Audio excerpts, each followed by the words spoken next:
刑事さん、あれは事故なんかじゃない。被害者はこの部屋の住人ベルナルド・ランケ42歳、人間です。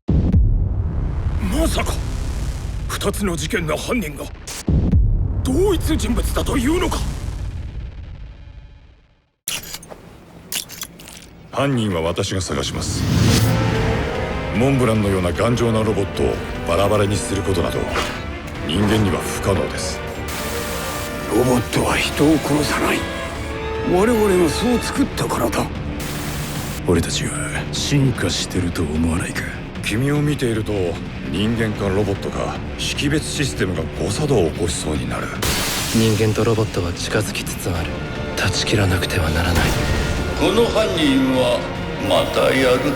あの方は心から願ってらっしゃいました。ロボットと人間の共存を。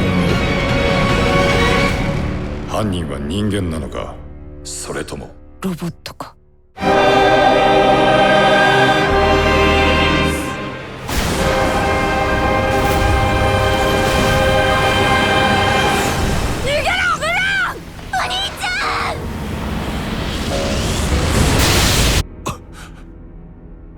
さっきの人わからなかった。人間かロボットか。